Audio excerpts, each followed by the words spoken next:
Peacock Light Part 1. Stand or lie with the hands raised and the fingers facing inwards at about ear level. Visualize a deep blue light the colour of a peacock's throat. On an in-breath, see this light. Start at the little toe of the left foot and run over the 5 toes at the level of the quick, to the big toe of the right foot, and over these 5 toes, to the little finger of the right hand, and over the other fingers to the right thumb, to right ear, through head to left ear, to the left thumb, and over the left hand fingers to right temple, round the nose and eyes several times, back to the right temple, and on an out breath, back to the point of infinite light. It is important to watch the light until you see it make contact with the infinite point. The peacock light has a very important function in connection with the chemical reconstruction of the body.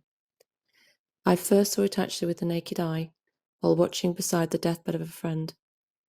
The light was behind the bed. This light is concerned with physical sensitivity and revitalizes some of the most sensitive parts of the body, viz. The quicks of the fingers and toes, and the membranes of the ears, eye sockets, and nasal cavities. It not only gives freedom of movement to the body, but coordinates all the senses and brings all the sensations of the mind into vital union with the body. The freedom it achieves is connected with both touch and sound.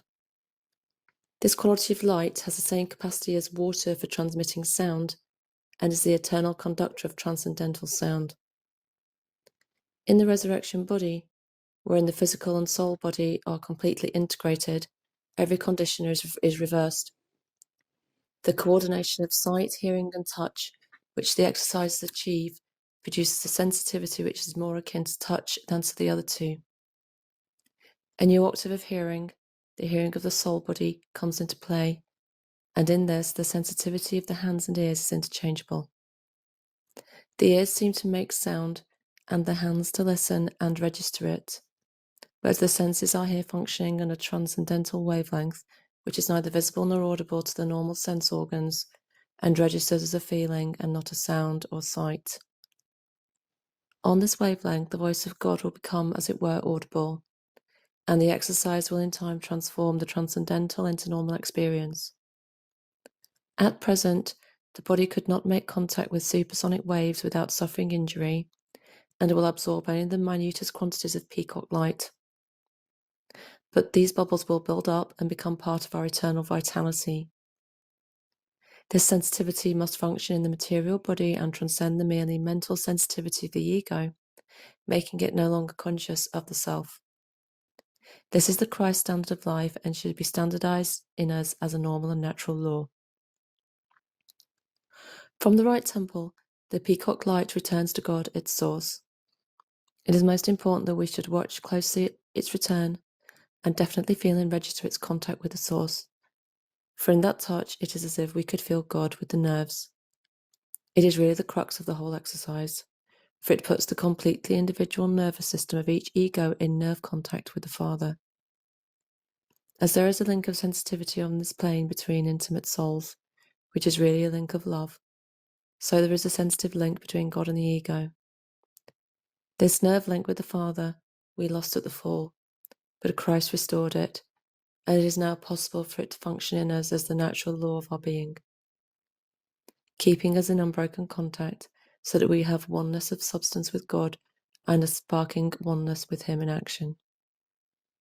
True prayer is really the maintenance of this incessant contact with the voice of God until watching and feeling become one sensation. This watching of light back to its source requires perseverance, but perseverance is the whole condition of victory. We need to be faithful in little things, and in all the small circumstances of daily life, it is most important to keep linked up with God. If we thus vitalize our feet, hands, ears, and eyes, it will also be an indication to those on the other side that the link exists, and that is all that is needed. Please note that the blue of the exercise is that of the peacock's throat and has no green in it. It is indescribably vivid in colouring.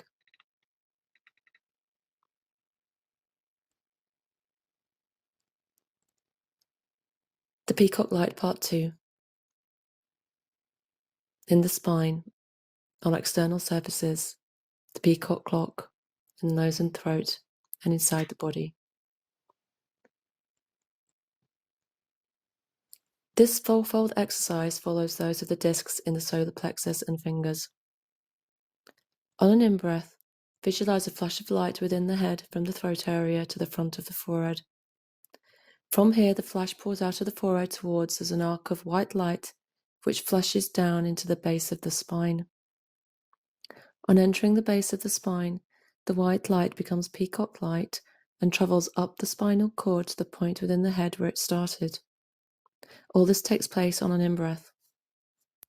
On an out-breath, as the peacock light returns to the head area where it started, a wave of peacock light flows from the forehead, turns back over the head, and completely envelops the whole surface of the body, leaving only the face uncovered.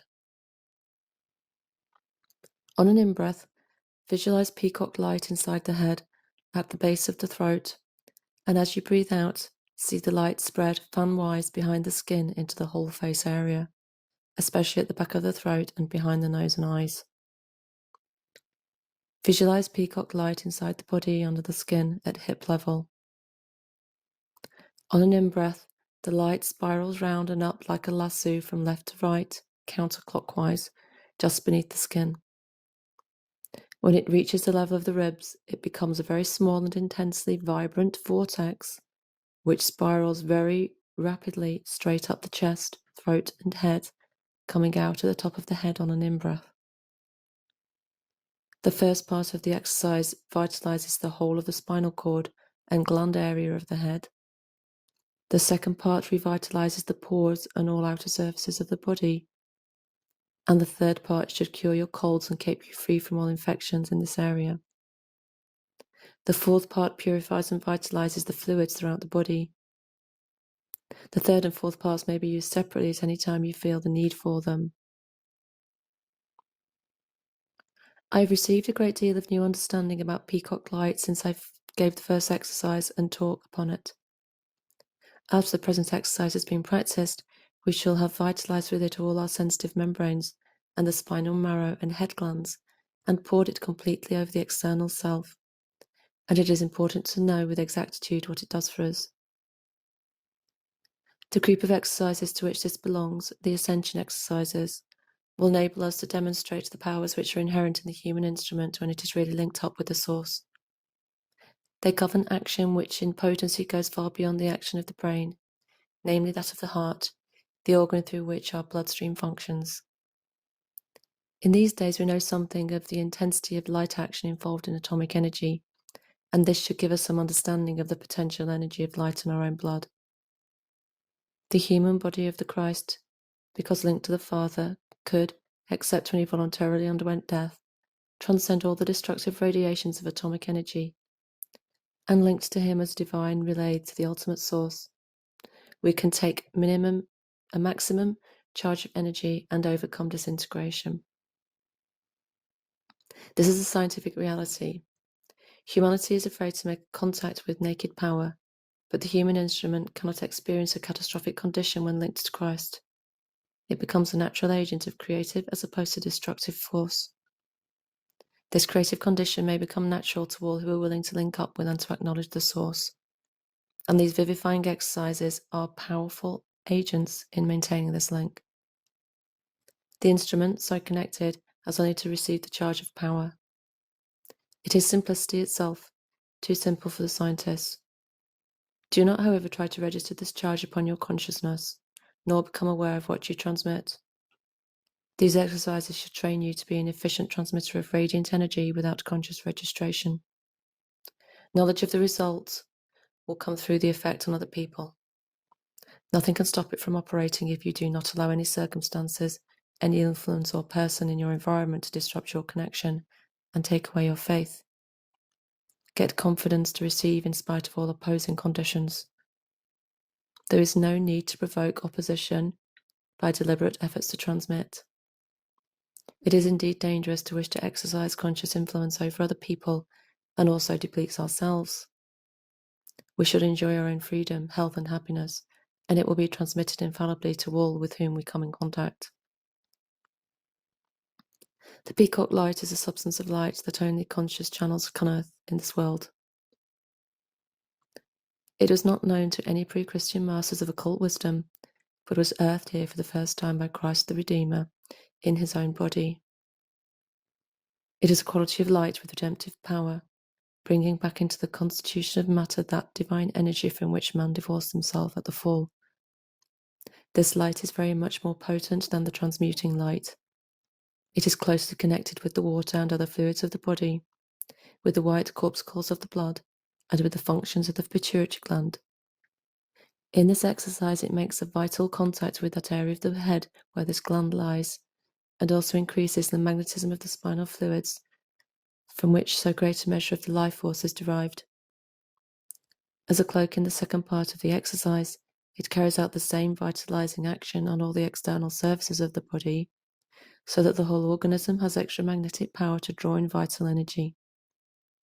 It is capable of transforming decay into living substance, and was a substance on which Christ drew for the raising of Lazarus. The current of this light up the spine should free us from depletion and all minus conditions, and keep in perfect equilibrium in us both matter and spirit, and our positive and receptive faculties. Since it has been mediated to earth solely through Christ, and can be received from no other source, it will bring us into vital union with him, and create in us a habit of uniting with his mind in all our activities. It is this personal contact with each one of us that he needs in order to work through us, not made through books and rituals, but by voluntary personal contact with himself. There is no limit to the knowledge and power he can transmit direct to those who thus of their own choice link with him. If we can put away for good the fear which causes insulation and disintegration, and link ourselves habitually with him, we can all become universal channels for world healing, happiness, and peace.